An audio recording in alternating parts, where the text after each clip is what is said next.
Hello everyone, I am Taureor and welcome to my first ever Hearts of Iron 4 challenge video.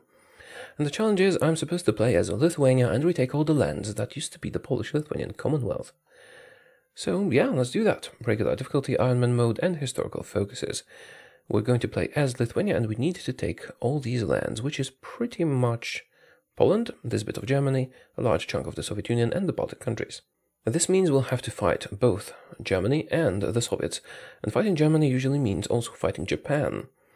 So I'm not going to set the victory condition as taking these lands in a peace deal, but just having control of them, because I really don't feel like having to capitulate to Japan is a wise requirement for rebuilding the Polish-Lithuanian Commonwealth.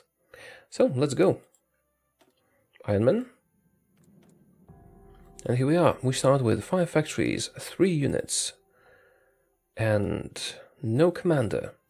Let's hire one and give them the proper orders. Also, we have a generic focus tree, which is a little bit unfortunate. Okay, let's activate this order up here. And we're also going to attack Poland simultaneously. Okay, perfect. And now, focus. We're going to start with industrial effort, and as for research, generic choices. These two, and a doctrine. The doctrine is going to be superior firepower, because it gives some nice bonuses early on. As for construction, I'm going to fortify our border with Poland quite heavily. And as for training, I'm going to reinforce this army up to 24 units. You go here, and you go down south. We'll have 9 units here, and 12 here, but I can't train this many simultaneously. Also, highest priority. And that is about it. Let's wait for our focuses and political power. We've completed industrial effort. Next, we're moving towards armament effort, because we need some factories so that we can produce enough guns to outfit all these troops we're training. Right, armament effort and basic machine tools done. Let's go to armament effort 2. I could hire an advisor that would change my ideology very soon, but I think I'll wait a bit longer. We don't want to be too hasty with that. I think about the time we finish armament effort 2, or maybe halfway through armament effort 3, I will hire a guy. Okay, we're almost halfway through armament effort 3. I think it's time to hire an advisor, a communist revolutionary, who will seek support from the people. With armament effort 3 done, we're moving towards political effort. This is pretty much why I need to precisely time changing our ideologies, because I want to go communist, but do nationalism focus, which is only allowed under non-aligned or fascist. So yeah, timing is crucial, and we might as well fail. We'll see. Political effort complete, and we still haven't gotten a single communist event, which is relatively slow. Usually this happens much faster. At this point, we need 3 events to fire to change our ideology. We either need some increase in support and a coup activator, and then a coup, or we need 2 increases in support and then a referendum. Right, construction is done. Should I do more construction? No, let's start doing these. We do want our infantry buffs too. Collectivist ethos is done. Still no events. Let's start nationalism focus. And I want it because it leads to extra manpower. Okay, here's our first communist event. Class conflict divide. Lithuania. Extra communist support. Now we need a coup activator and a coup, or another support event and a referendum. This is going to increase our fascist support, but that will not interfere. Okay, now a referendum can fire. We finished nationalism focus. Perfect. And we could do militarism for extra manpower, but right now let's do these 2 construction efforts. Okay, this is the referendum event. We have finished the thing we needed, so I can do it now. Referendum, and now I can start working with being communist. So we're going to justify war goals on these 2, but the sequence will depend on whether Poland has an advisor. Yes, Eugeniusz Kwiatkowski, which makes justification slower. Alright, let's start that. And now, I can also start one here, and the fact that they don't have an advisor like this makes it possible for us to declare the 2 wars pretty much simultaneously. The world tension is not enough for us to go to war economy yet, but I can go to extensive conscription. Also, now that we've turned communist, I can fire the communist revolutionary. We don't need him anymore, and we will soon be switching ideologies again. You'll see why in a moment. Communists in control. This event lets us join the Soviet Union. Of course, we don't want to do that.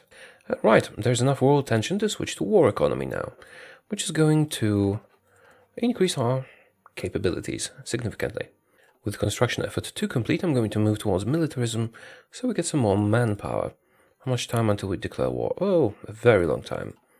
Because I want to hire a fascist demagogue, but not just yet. Like maybe 100 days before we attack, something around that. Because we want to attack as communists and then switch our ideology to fascist shortly thereafter. Okay, there's 100 days left until the attack. I think it's time to hire the fascist demagogue. Although, maybe a little longer? No, that's fine, let's hire him. The higher-ups may harbor unspoken sympathies. We should use the political power we have to hire... Oh, actually I need 2 guys. Damn it, I don't have enough political power. Because I need the infantry expert, but I also want the defense expert. Damn it. Maybe I should just forfeit the next focus so we can get political power much quicker that way. We've done our war goal, the first one, but we still need the other one. Also, I'm waiting for the Chief of Army to become available. I have reorganized our training a little bit because we wouldn't be able to get all of them in the field in time. And that's about it for now. Okay, we can get the fascist coup. Good. Alright, the other justification is ready. I don't want to attack yet. I can wait until the 12th of June. And so I shall. I still want to deploy all these guys and let them organize themselves properly. Time to deploy. Sorry, you're not trained sufficiently. You'll have to make do somehow. And we have to attack. Okay, so first, we ask to join the Comintern. Slow the game down. Unpause for 1 hour. Oh, I almost forgot. Chief of Army, Army Defense Expert, and a new focus. Now, we declare both the wars simultaneously, so that nobody can be guaranteed by anyone. Alright. And now our guys are attacking, will be attacking. This is undefended, you should go like this. And this front line is not perfect. It will have to do. Alright, let's see how well we'll manage. And one of the reasons I allied the Soviet Union, actually the only good reason I allied the Soviet Union, is that the Polish will now start pulling troops back from the border because they feel threatened by the Soviet Union. Which is perfectly understandable, but I'm not going to call them in. So we'll just have the Polish troops stationed along this border pointlessly. We're going to press this attack once this border clears of most of the Polish troops, because most of them are moving away. In the meantime, we should be able to take Latvia. Just need the victory points, please. Oh, fascist coup. Yeah. Cool, exactly what we need right now. So why the hell are you attacking the Polish territory? We didn't want you to attack the Polish territory. We want you to attack the Latvian territory. Okay, most of the Polish troops have evacuated. There's still some available. I guess I could activate the other attack order now.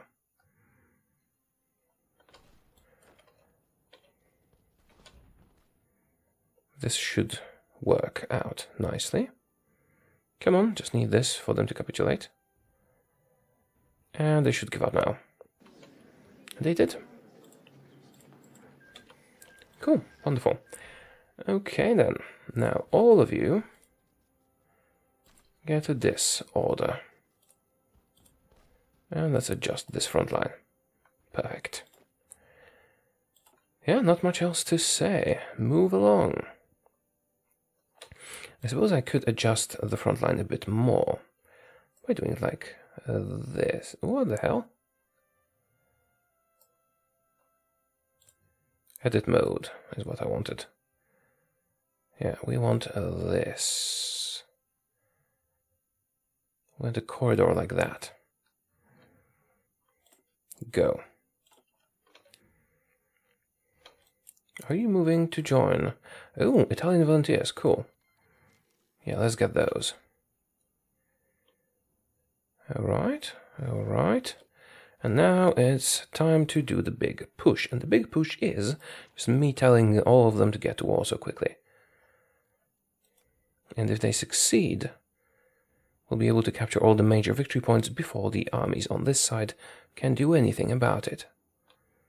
If we're successful, that is. Oh, Italian divisions, good. Come on, move, move, move, move. Alright, we're through, I think. Almost. Yep, yep. Why are you... How can I unassign them from an order? Because he keeps going back for some reason. Unassign unit. Oh. That's better. Now, go. We need you to get here and fast. Before they can do anything about it. And now that you have gotten here, I'm going to split you up.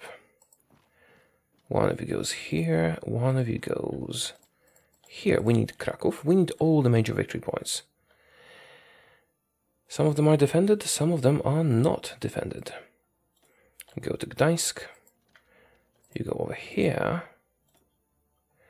The two of you, and you will go to Krakow, but with a different route. And if you all succeed, we'll have all the major victory points before they can react, and thus we'll make them capitulate. Okay, this is looking good, this is looking good. This is looking good. We just wait for this guy. Oh, someone needs to defend Warsaw. If we lose Warsaw, we lose everything. You there. Good. Now they should capitulate, if my estimations were correct. Yep, exactly. Ha ha ha. We're going to take everything. This is how you conquer Poland as Lithuania. But that's not all. Now we're going to do something different. We're going to... Well, theoretically I could stay in the common turn and just attack the Axis, but I don't feel like that's the best idea ever. You know what, I'll think about it, but I think what we should do is switch sides to the Axis now. For now, let's just do some factory management and so on. I've made my decision and also managed our country a little bit. Although I forgot to move these down. We have 51 factories, which is exactly how many we need to do research slot 2. So yeah, that's why I'm not trading away our factories. I have decided to stick with Germany against the Soviet Union and eat the hit from the Ribbentrop-Molotov Pact, because basically we'll lose all that territory when that happens, if we're in faction with Germany. However, this is mostly, you know, mostly empty territory. There are some factories, but most of them are situated in Western Poland. So that will not be this painful. So, since we have decided...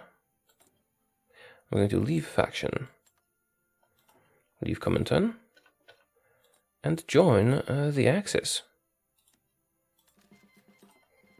And I'm going to make life difficult for the Soviet Union by justifying a war goal on Finland.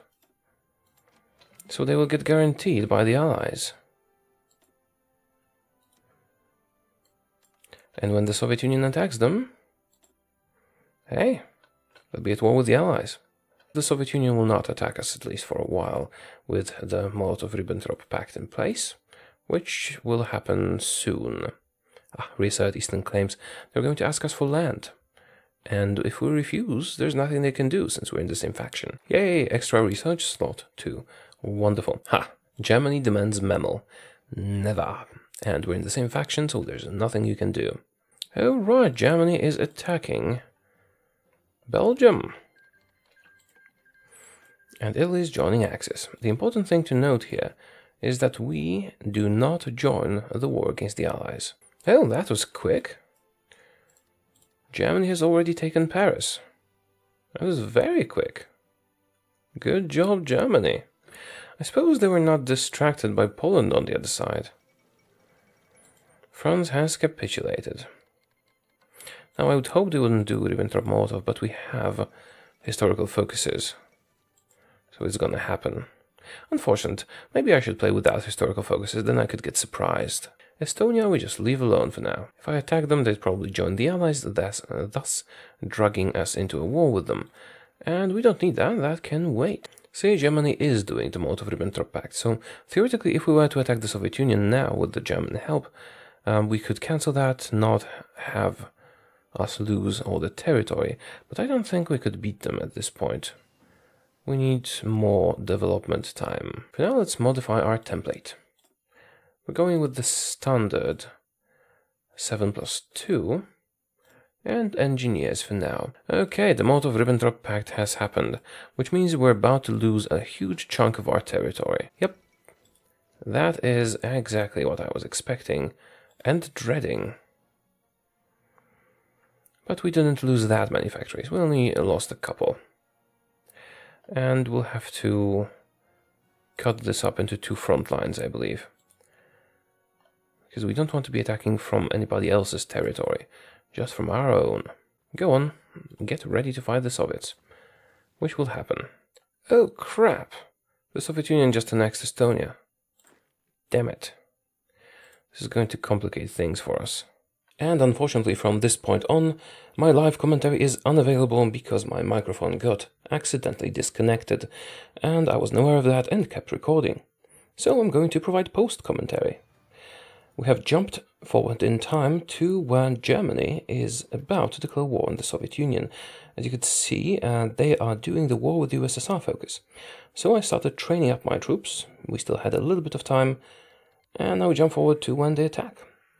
We have joined the war, of course, and our well-trained, well-equipped troops with lots of artillery and a good commander advanced forward. I also cancelled all the construction apart from one infrastructure, so that all our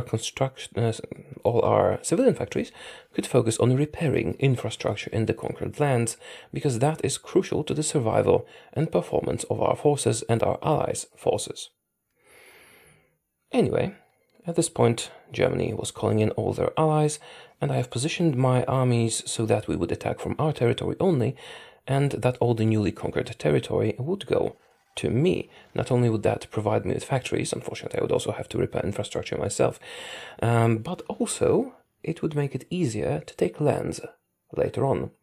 I had the construction repair focus turned on to speed it up, because in a war like this, over vast distances, if you don't repair your infrastructure, you're surely going to run out of supply, and your armies are not going to do well. As you can see, we were quite advanced in research, and we were using the best kind of infantry weapons. I kept researching stuff. It was only the second of the 3 wars we needed to fight. And as the Allies were also at war with the Soviet Union, since we have guaranteed Finland and the Soviet Union had attacked Finland, they were now not so hostile towards us and actually wanted non-aggression pacts.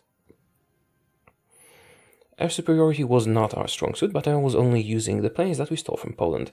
And after a while, yeah, I am jump cutting quite a lot here because I want to only show you the super interesting bits. And if I were to show you the whole war with the Soviet Union, it took like 2 hours or something. So yeah, only the most interesting bits.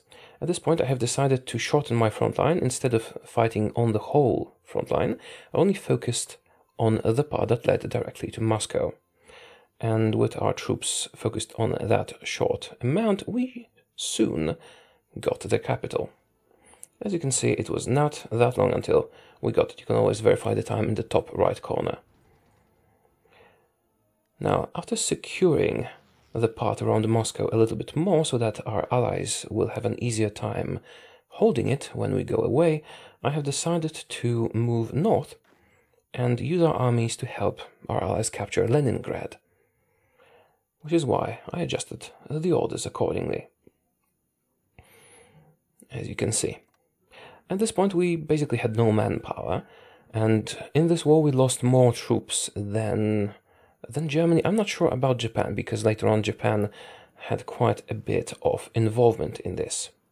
Still, I lost almost 1 million troops not having that much manpower, and we had to go to extremes with manpower laws.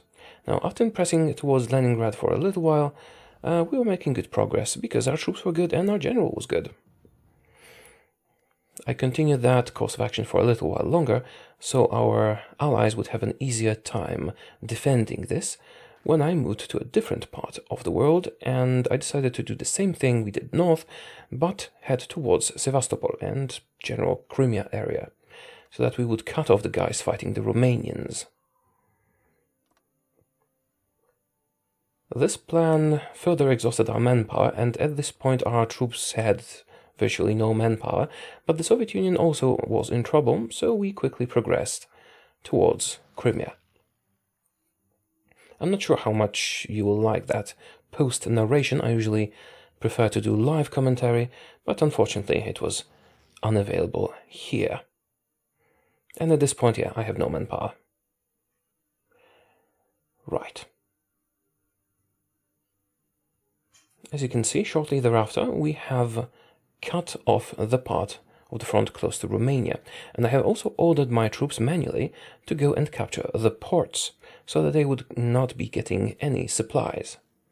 After this plan succeeded, shortly thereafter, the enemy was surrounded without supply and was quickly obliterated.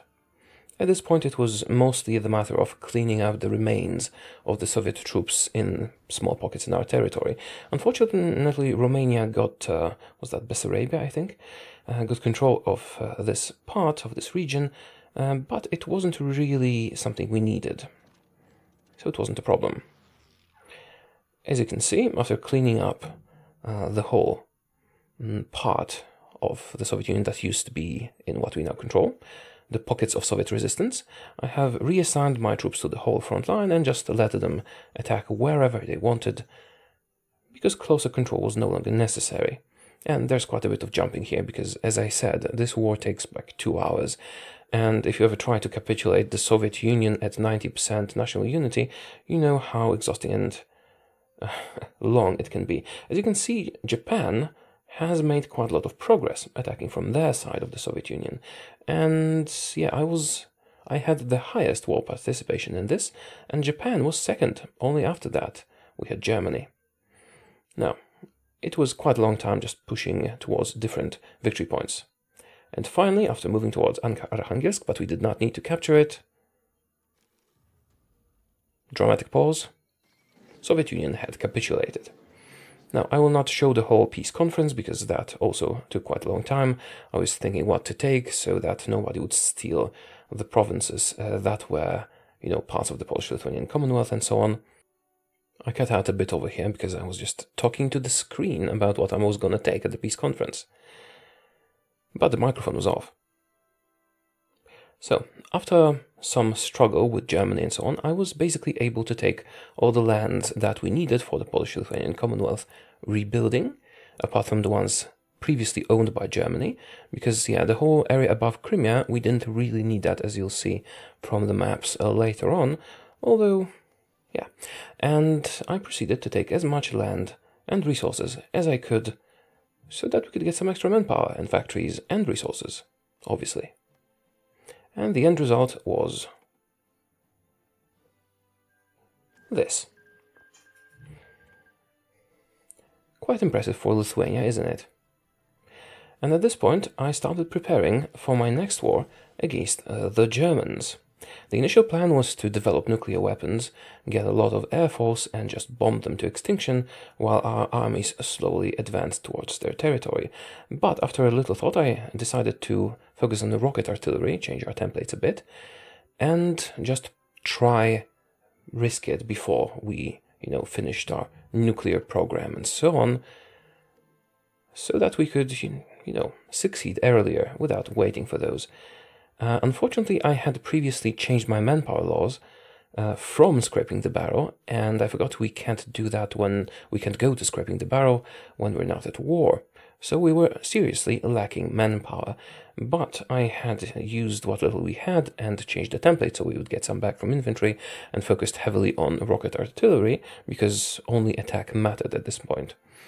I proceeded to leave the Axis and prepared armies on all the front lines and got ready. Now, as you can see on the front line, I am on the screen, I'm currently retreating them from the borders so that they would reposition themselves properly, because they position themselves differently if you're in a faction. Now we have left the Axis and are getting ready to fight them. However, the fact that we leave the Axis and start justifying a war goal against them means that Germany will put troops on their borders, quite a lot of troops on their borders, which can be a bit problematic, even if our armies with a ton of rocket artillery were very powerful in the attack department. So I decided to be very sneaky. Once we have finished justifying the war goal against Germany, they still liked us because we were still fascist. And they didn't really mind the fact that we had a war goal against them. So I decided to rejoin their faction, now having the war goal. And the war goal is valid for 2 months. So we have a little bit of leeway here. So finished the war goal and rejoined Axis. And then waited until the war goal was almost over. In the meantime, since we were in a faction again, Germany pulled all its armies back from the border. And after those 2 months almost passed, I proceeded to leave the faction again and immediately, on the same moment, on the same hour, declare war on them. The advantage here is obviously they have pulled their armies from our borders. I also immediately went to scraping the barrel and started deploying some planes and so on. So I'll cut this bit out because it's not super interesting. I had some heavy fighters prepared. Okay. And once we unpause the game with all the attack orders ready, there is a little bit of a straggler army in the middle, but I quickly dispatched that too. I had to adjust some orders, but in general, the attack was quite successful, as you will see in a moment. I was using 4 rocket artillery units and 4 infantry units in each template. That gave them amazing soft attack power, but very crappy defense. So this is not a setup you could use for long-term warfare unless you're super aggressive. And if you are super aggressive, you would probably be better off just going with mobile warfare and, mobile rocket launchers, the popular Katyusha. And as you can see here, I deployed some troops to get rid of the army that landed in the middle of my country. I'm not sure, it was probably just passing through when we started fighting. Anyway, the amazing soft attack, because soft attack is usually more effective than hard attack, but you need a little bit of both, quickly melted away the unprepared German armies, because they have foolishly trusted us. And we were, of course, very, very sneaky. You can see these armies are not well trained because I only began training them when I decided it's time to finally attack, and I had enough of waiting. So I wasn't fully prepared. The main army, which you can see now, is of course well trained. However, all the smaller ones that I sent to different front lines to guard them and make some gains as well, were mostly green. Still, they were able to make some gains. Now the main army is split between the main German border and Prussia, which is shortly going to be ours. And the armies we had prepared were assigned to reinforce the other ones, not the main one, but they were ultimately mostly not necessary. As you can see, even though our defense is really crap, we have a lot of, let's say, shock value. With our first attack, we can squash the enemy troops. At this point, I was kind of regretting not making my main general a field marshal, because even though we would lose 1 skill level and all the perks, all our units would benefit from his skill, would get the attack bonus and defense bonus.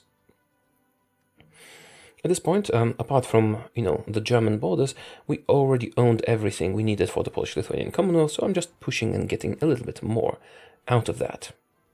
And yeah, I'll show the maps soon so you can verify. And at this point, we had everything we needed. However, the enemies were pushing a little bit in the north. I wasn't sure if we were covering the borders properly, so I decided to push them back a little, play a little bit more. At this point, after consulting with the map you just saw and another one I'll show in a moment, I was pretty sure we owned all the lands we needed to reform the Polish-Lithuanian Commonwealth as Lithuania. So I proclaimed victory and ended it here.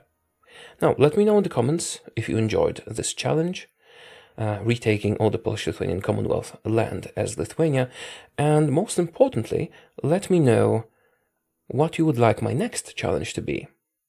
And vote on the options you like in the comments, by liking them of course, and I will choose the one that has the most likes and is a reasonable thing, although pretty much everything is reasonable.